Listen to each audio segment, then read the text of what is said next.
La mort, la mort, la mort, la mort. Notre sœur Ali Magadji s'en est allée hier, 26 janvier 2026, suite d'un malaise.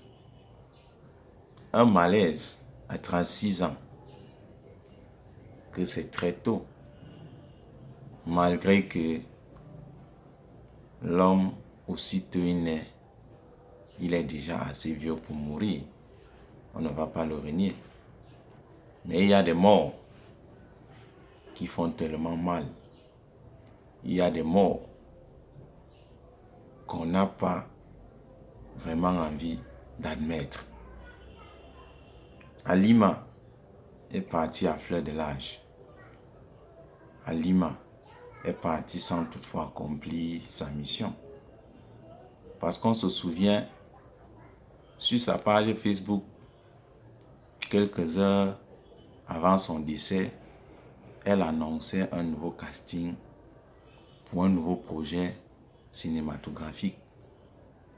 Parce que c'était sa passion.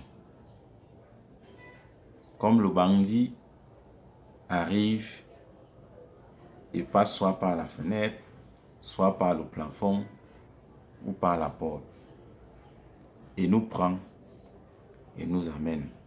C'est comme ça que la mort est arrivée et elle a pris Halima.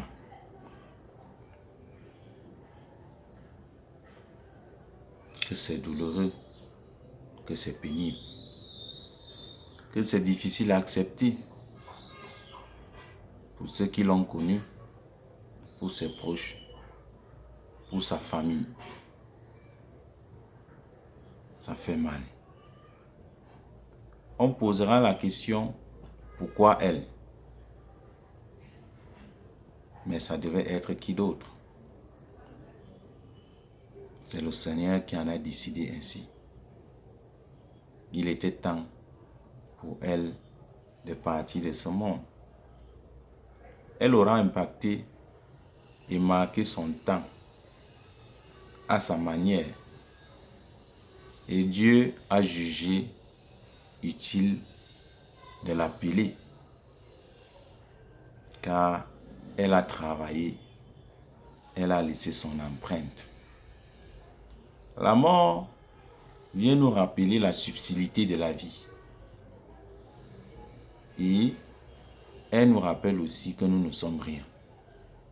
Malgré nos acquis, malgré notre position sociale, malgré notre beauté, tout n'est que vanité. Et à chaque fois que la mort frappe, nous les vivants, on doit tirer des leçons et s'ajuster. On doit faire une introspection et on doit se poser des questions sur nous. Parce qu'on ne sait jamais ni l'heure, ni l'endroit, ni la manière à qui le tour. C'est douloureux. C'est pénible. Mais c'est la triste réalité. On y passera tous. Il y aura toujours ceux qui vont bomber le torse, s'estimer trop fort.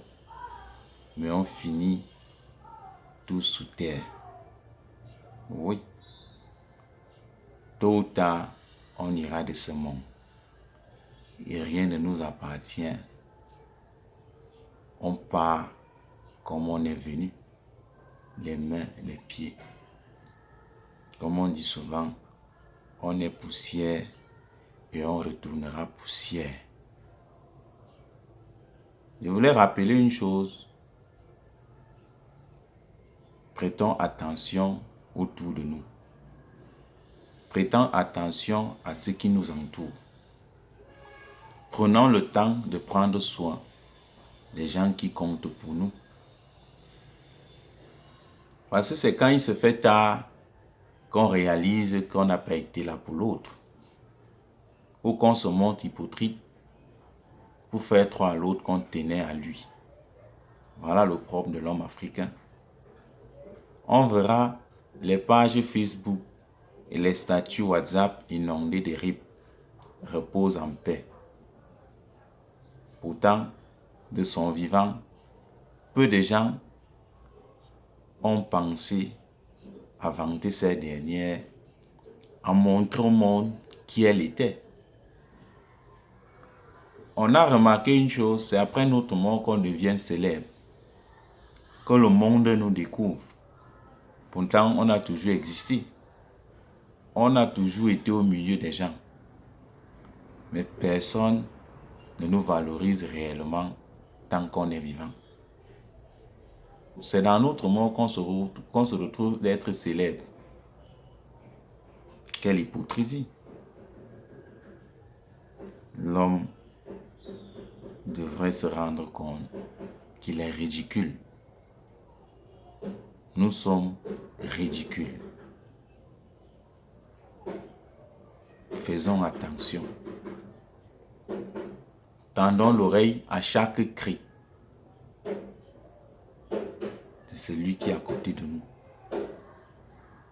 Aimons-nous. Soyons solidaires. Soyons empathiques.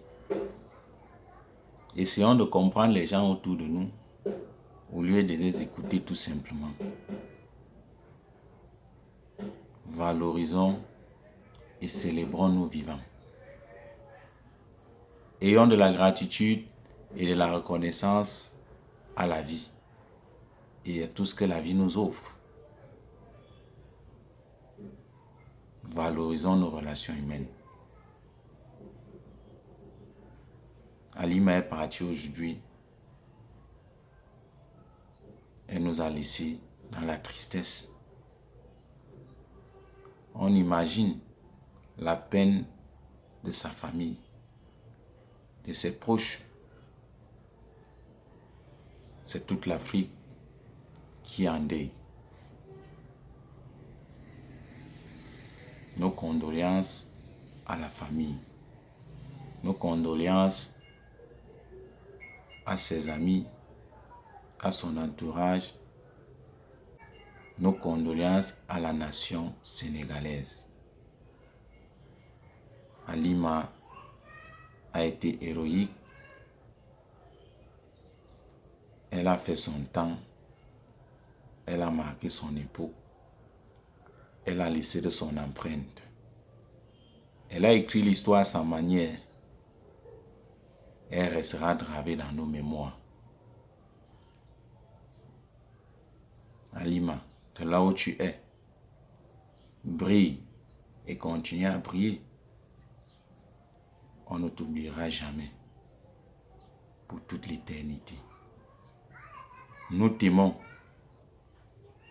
et te célébrons de là où tu es. Tu as été une grande figure de notre culture. Tu as représenté l'Afrique et tu as valorisé cette Afrique. Notre chère sœur va et repose en paix.